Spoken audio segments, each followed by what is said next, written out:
ભરૂચ જિલ્લામાં સીએનજીના વધતા ભાવ રિક્ષા ચાલકો અને મુસાફરો પર આર્થિક બોજ.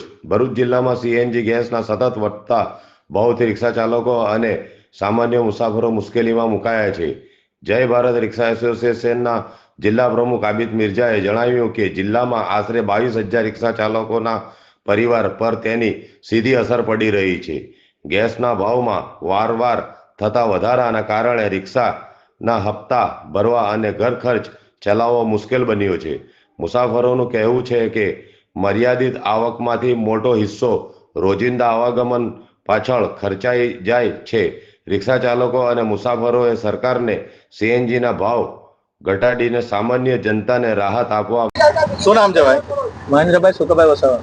મહેન્દ્રભાઈ, જે રિક્ષાના સીએનજીના ભાવ વધ્યા તેને લઈને ભાડામાં વધારો થઈ ગયો. ભાડામાં વધારો તમારા સિનિયર સિટીઝનને ગરીબ માણસને તો એવું થાય કે ભાડા વધી જાય, કે રીતના ચાલવા મૂકવાનું. રિક્ષાવાળા એવું કહે છે કે સીએનજીના ભાવ વધે તો અમારા ભાડા વધે, અને અમે રોજગારી 300-400 રૂપિયા કમાવાળા રોજના 50-100 રૂપિયા કેના ખર્ચીએ. શું માંગ છે તમારો સરકાર? બસ આ સીએનજીનો ભાવ ઉતરે એમાં અમારી રાહત છે, અને રિક્ષાવાળાને રાહત છે, બીજું શું થાય. જય હિન્દ, જય Bharat auto rickshaw association Bharuch જિલ્લા પ્રમુખ આબિદ મિર્જા.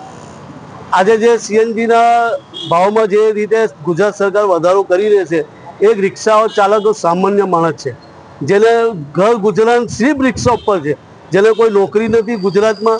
અને ભરૂચ જિલ્લામાં 22,000 રિક્ષા છે, 22,000 ઘરની ફેમિલીનું ગુજરાન આ રિક્ષા ચાલકો આપણા પોતે જ, એમના છોકરાઓનું ભણતર, એમને મકાનનું ભાડો, ગાડીનું મેન્ટેનન્સ, અને અમુક બચતની ગાડી ને અમુક પોતાની ગાડી.